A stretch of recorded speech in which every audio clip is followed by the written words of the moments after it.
చూడు ఎంతమంది ఉన్నారు పేదవాళ్ళు, ఇల్లు లేక, పొలం లేక, కరెంట్ లేక, ఆస్తులు లేక, ఆరోగ్యం లేక, చదువు ఫీజులు లేక, దే క్రైమ్ లైక్ ఎనీథింగ్ అన్నా. వీళ్ళు ఎవ్వరు ఆ పేదాలకు వచ్చి డబ్బులు పంచలేదు ఈ రోజు వరకు. అందుకని చిన్న సినిమా బతికితే ఇంకా 10 మంది బతుకుతారన్నా, దాని గురించే మాట్లాడండి అన్నాను. అందరు గప్చిప్. జగన్ గారు అన్నారు, పెద్ద సినిమాలు ఇప్పుడు రిలీజ్ అవుతాయి, చెన్నై కూడా రిలీజ్ చేయాలి. అది మాత్రం గుర్తుపెట్టుకోండి మీరు. చిన్న సినిమాకి ప్రయారిటీ ఇవ్వాల్సిందే. పెద్ద సినిమా వస్తే పెద్ద సినిమాలు ఒకటే కాకుండా వీళ్ళకి కూడా ఉంటే బాగుంటుంది. ఇది ఆలోచించుకొని రండి, మళ్ళీ చెప్తా వెళ్ళిపోయి. ఓకే, ఎవడు ఏ బుద్ధి లేనోడు నేను మాట్లాడలేదండి, నేనే ఎక్కువ మాట్లాడాను. సో ఇప్పుడు ఎలక్షన్స్ రాబోతూ ఉన్నాయి.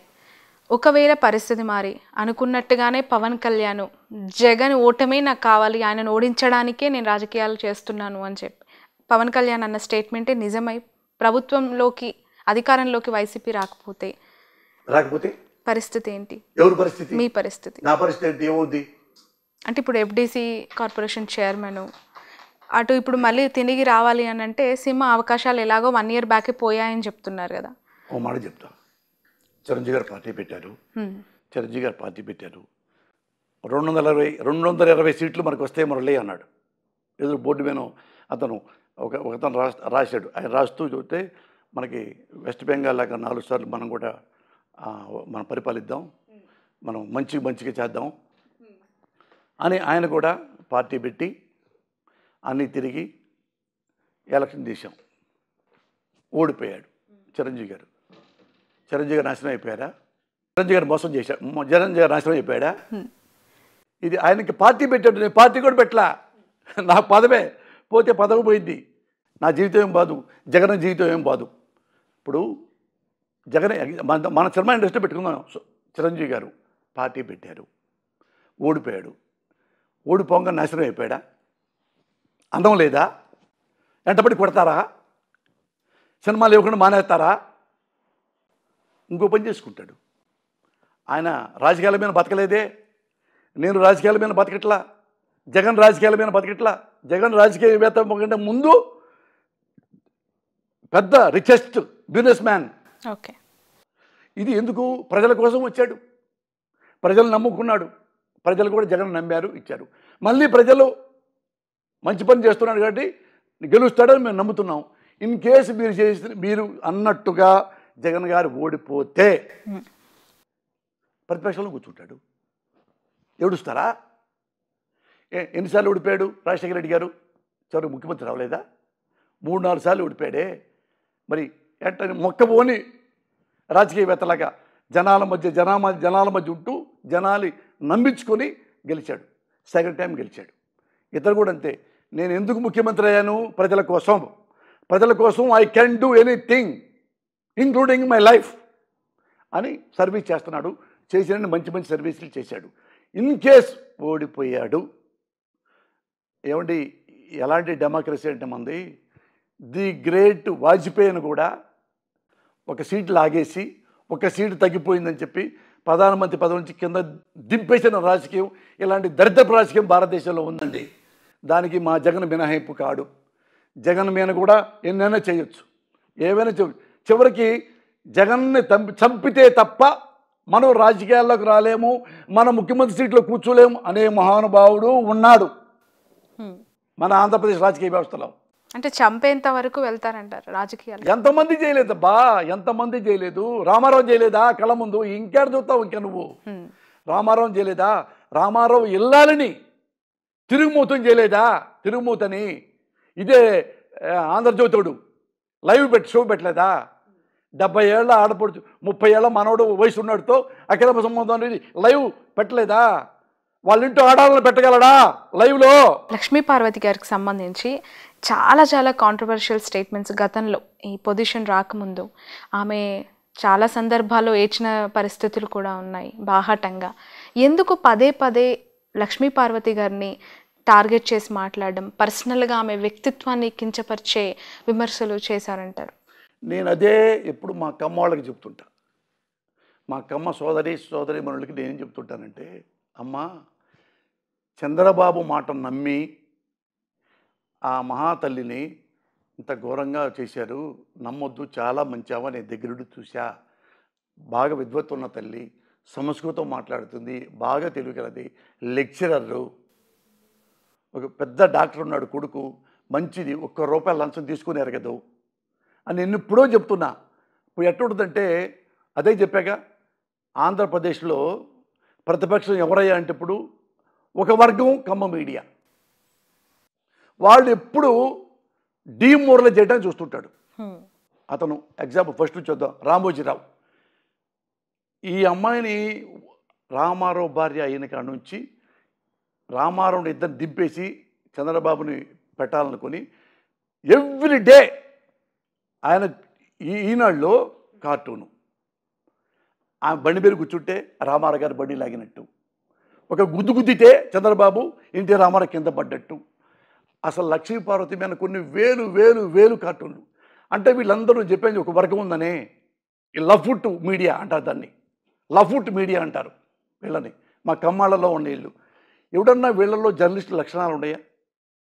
ఒక అతను రామోజీరావు ఆమె దిగిపోయేసరికి రామారావు చచ్చిపోయేదాకా ఆ అమ్మాయిని ఆ లక్ష్మీపార్వతి గారి మీద రోజు దుష్టశక్తి అని ఇంకోటి కార్టూన్లు వేసి వేసి వేసి జనాల దృష్టిలో నిజం కావాలా నిజం కావాలా నిజం కావాలా, ఏది బ్రాహ్మడు మేక కుక్క కథ ఉందే అట్లా చేసి ఆమె నాశనం చేశారు, రామారావు నాశనం చేశారు. ఆ ఇద్దరు నాశనం చేస్తే తప్ప మనోడు నాకు కాలు కింద చెప్పులాగా ఉండేవాడు చంద్రమోహన్ చంద్రబాబు నాయుడు ముఖ్యమంత్రి కాడు, అది కూడా రాంగ్ రూట్లో గెలుగుతాడు తప్ప మన ఎలక్షన్లో గెలవడు అని తోసేసి అందరిని కొనేసేసి అతను ముఖ్యమంత్రిని చేశారు. రామారావుని కుళ్ళి తెలిపాడు ఆయన ఆగారా? రామారావు విలువలు లేవంట అతను స్టేట్మెంట్ ఇచ్చాడు. అతనికి ఇష్టం లేదు, ఎన్టీ రామారావు నా మాట విండా అని. ఇక్కడ రెండోవాడు ఇంకోటి, రామోజీరావు ఒక బ్రోకరు, ఈడొక బ్రోకరు. ఎవడన్నా రామారావు గారి ఇల్లాలండి, రామారావు గారి ఇళ్ళని కాంగ్రెస్ టీడీపీ కార్యకర్త తీసుకొచ్చి మేడం నన్ను ట్రై చేస్తుంది, నన్ను లవ్ యూ అంటుంది అని చెబితే 30 ఏళ్ళు ఆడు, ఈమె 70 ఏళ్ళు రామారావు ఇల్లాలే, కనీసం ముందు ఆమెకు ఫోన్ చేద్దాం, ఫోన్ చేసి మేడం ఇలా అంటున్నారు ఏంటి అంటే నేను కూడా వస్తాను బాబు లైవ్కి అనేదిగా.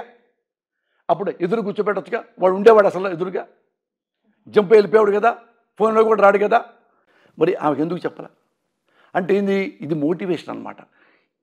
ఎందుకంటే చంద్రబాబుకి లక్ష్మీపార్వతి అనేది చచ్చిపోవాలి, ఉండకూడదు, ఇక్కడ మన కళ్ళ ముందు కనపడకూడదు, అది అంత పగ. మళ్ళీ అక్కడ ఎక్కడ చూద్దో రామారావు ఇల్లాలుగా ఏమో వస్తుందేమో, మళ్ళా ఇది మన వెస్ట్ బెంగాల్ ముఖ్యమంత్రి లాగా ఎన్ని దెబ్బలు తిన్నా కానీ మళ్ళీ ఎట్ట ముఖ్యమంత్రి అయింది అట్ట వచ్చుదేమో, చంపండి దీన్ని చంపండి, శిలహననం చేయండి అనగానే వాడు రాధాకృష్ణ అనేవాడు వాడిని పెట్టి ఏమో ఇంక లక్ష్మీపార్వతి ఏముంది ఇంకది ఏముంది, వాళ్ళు సిన్సియర్గా అవునండి నా వెంటబడిందండి. ఏమన్నా ఎథిక్స్ ఎవడకన్నా? అరే మన ఇంట్లో కూడా ఆడపిల్లలు ఉన్నారే, మన ఇంట్లో కూడా భార్య ఉంది, మన ఇంట్లో కూతురు ఉన్నాడు, మన ఇంట్లో కోడలు ఉంది, ఇదే మన కోడల్ని, ఇదే రాధాకృష్ణ కోడల్ని, ఇదే రాధాకృష్ణ కూతుర్ని ఎవడో ఇలాగే అన్నాడు అనుకో, నువ్వు లైవ్ పెడతావా? నీ గుండె గతుక్కు మందు, అయ్యో నా కోడల పతివ్రత కదా, అయ్యో నా కూతురు పతివ్రత కదా, ఏ రామారావు భార్య ఎందుకు అనుకోవాలి, అయ్యో రామారావు ఇల్లాలు పతివ్రత కదా, వాడెవడు దొంగ నా కొడుకు ఇలా అంటాడా, వాడు రాస్కెల్ అని అనరు. ఎందుకంటే అక్కడ డైరెక్షన్ ఎవరు? చంద్రబాబు నాయుడు. ఇంకోడు ఉన్నాడు TV5 బిఆర్ నాయుడు, ఆ దగ్గర పనిచేసేవాడు ఉంటాడు సాంబశివరావు అనేవాడు, ఒక లఫ్వుట్ నా కొడుకు. ఈ లక్ష్మీపార్వతి గారు కూడా వాడి వంతు పాత్ర లైవ్ పెట్టి లైవ్లో ఆమె శిలాహరణం చేసి అందరి దృష్టిలో, ఆంధ్రప్రదేశ్ దృష్టిలో ఏమో తిరుగుమోతాడు అయ్యో తిరుగుమోతంటగా. ఇదే లక్ష్మీపార్వతికి ఇదే రామారావుకి ఎన్నిసార్లు కాళ్ళకి దండం పెట్టాడో చంద్రబాబు అడగడపై. అమ్మా ఇట్ట రామారావు గారు ఇప్పుడు ఆమె ఒకటే లెక్క పెట్టుకుంటే, రామారావు గారు ముఖ్యమంత్రి అయిన తర్వాత ఆమె నిజంగా స్వార్థపూర్వాలు అయితే కనీసం 5,000 10,000 కోట్లు సంపాదించుకోవచ్చు. ఆమెకి ఒక 10 కోట్లు ఉన్నాయని చెప్పండి కనీసం, ఒక 5 కోట్లు చెప్పండి పోనీ, ఆమె సంపాదించుకుందేమో. మీరు మీరు ఒకటే చెప్తా, అతను 2 ఎకరాల ఆసాం కదా, అన్నమ్మకి పుట్టి అయిన చంద్రబాబు నాయుడు. ఇప్పుడు హెరిటేజ్ ఎట్టొచ్చిందో ఇన్ని వేల కోట్లు, కనీసానికి 1,00,000 కోట్ల దాకా ప్రాపర్టీ ఉంటుంది. మీరు చంద్రబాబుని లక్ష్మీపతిని పక్క పక్కన పెట్టి ఇద్దరికి నార్కో అనాలిసిస్ టెస్ట్ చేయించండి. ఈమె పాతివర్త్యం గురించి, నీ అవినీతి గురించి మీ దమ్ముందా మీకు? ఈ ముగ్గురు కూడా ఉండండి, రామోజీరావు, రాధాకృష్ణ, బిఆర్ నాయుడు. ఈ ముగ్గురిని కూడా రామోజీరావు ముగ్గురు, ఈ చంద్రబాబు నాయుడు, లక్ష్మీభారతి మధ్యలో పెడదాం. 5కి నార్కో టెస్ట్ చేపిద్దాం. మీ నలుగురు ఉత్తములు, మీ మగవాళ్ళు ఉత్తములు అంటే నేను మీ 4 కాళ్ళు పాలాభిషేకం చేసి అన్నీ మానేసి ఇక్కడి నుంచి బయలుదేరి వేరే రాష్ట్రం వెళ్ళిపోతాం. ఈ 4 దేవుళ్ళు ముందు నేను ఉండలేకపోతున్నాను అని వెళ్ళిపోతా. లక్ష్మీభారతి గారిని నేను తీసుకొస్తా, దమ్ముందా?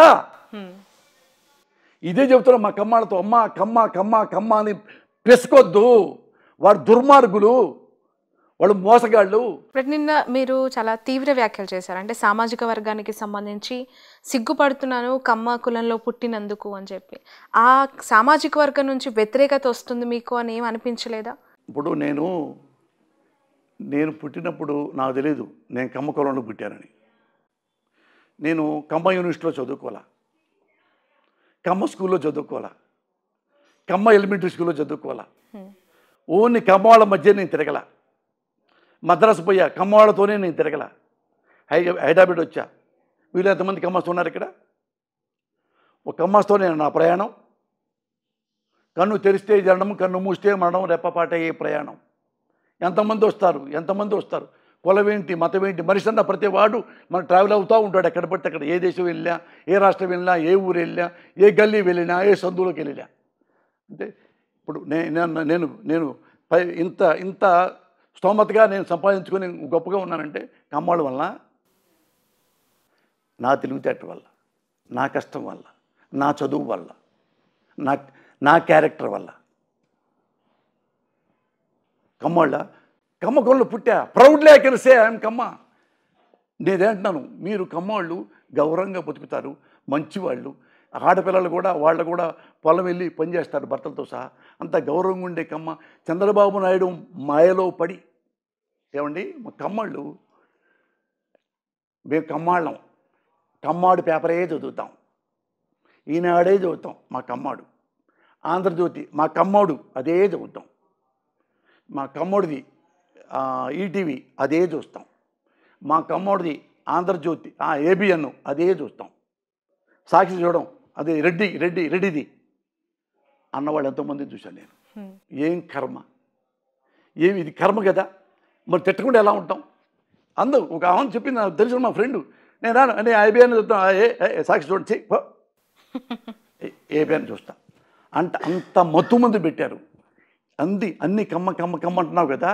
నీ కూతురు ఉంది, ఒక అక్కతో నేను మాట్లాడుతున్నా, ఒక అక్కతో, కమ్మ కులం అక్కతో మాట్లాడుతా. అక్క నీ కూతురు ఉంది, నువ్వెవరిని కోరుకుంటావు? మిమ్మాయిని కమ్మోడికి ఇచ్చి పెళ్ళి చేయాలని కోరుకుంటాం. ఆ పెళ్లి కొడుకు ఎదవైనా, తాగుమూతైనా, తిరుగుమూతైనా, బేవర్స్ అయినా, డ్రగ్స్ వేసుకున్నా, తాగి పడిపోయేవాడైనా, రూపాయి ఆస్తి లేకపోయినా కమ్మోడేగా అన్ని కూతురికి ఇస్తావా? ఎందుకు ఇవ్వవు? కమ్మోడేగా. కమ్మోడైతే మాత్రం వాడు చదువుకో ఉండాలి కదా, వాడు ముద్దుమంతుడే ఉండాలి కదా, వాడు ముద్దు తాగకూడదు కదా, మంచి ఉద్యోగం ఉండాలి కదా, 10 ఎకరాల పొలం ఉండాలి కదా, మాకు కూడా 5 ఎకరాలు. అన్ని లక్షణాలు ఉన్నవాడికే ఇస్తాం. నీ కూతురికి కమ్మోడై ఉండాలి, అన్ని లక్షణాలు ఉండాలి, అందంగా ఉండాలి, అప్పుడు పిల్లనిస్తావు. దానివల్ల ఏంటంటే నీ కూతురు జీవితమే బాగుపడింది. ఇన్కేసి బేవర్సాడు వచ్చాడు అనుకో, నీ కూతురు జీవితమే నాశనం అవుద్ది. మరి నువ్వు మనవాడు చంద్రబాబు నాయుడు మన కమ్మోడని ఓటేస్తున్నావే, ఆంధ్ర రాష్ట్రం నాశనం కాదా? ఒక ఎమ్మెల్యేకి ఎత్తున్నావే, మన కమ్మోడు మన ఎమ్మెల్యే మనకేద్దాం, చంద్రబాబు నిలబెట్టాడు పొలం నుండి, వాడు మంచోడు కాకపోతే, వాడు అవినీతి పరుడైతే, ఈ సిగ్గే తెచ్చుకోమంటున్నాను శ్రావణి. నేను ఏమంటలా, ఈ సిగ్గు తెచ్చుకోమంటున్నా. మనకి ఎవడైతే మనకేంటి, మన చంద్రబాబు అయితే ఏంటి, జగన్ అయితే ఏంటి, మరొకడైతే ఏంటి, ఇంకోటైతే ఏంటి, మనకి బాగా చేస్తున్నాడా లేదా, సర్వీస్ చేస్తున్నాడా లేదా, నీళ్ళు ఇప్పిస్తున్నాడా లేదా, కరెంట్ ఇస్తున్నాడా లేదా, అన్ని రకాలు చేస్తున్నాడా లేదా. అటెళ్ళు. సినిమా ఇండస్ట్రీలో కూడా గతంలో ఎప్పుడూ లేనంతగా ఈ మధ్య కాలంలో ఈ కుల ప్రస్తావన ఎక్కువగా వచ్చి మీరు ఎక్కడి వాళ్ళు, ఎవరికి సపోర్ట్ చేస్తున్నారు, లేదంటే మీ క్యాస్ట్ ఏంటి అనే ఫీలింగ్స్తో కూడా అవకాశాలు వస్తూ ఉన్నాయి అనే దాని మీద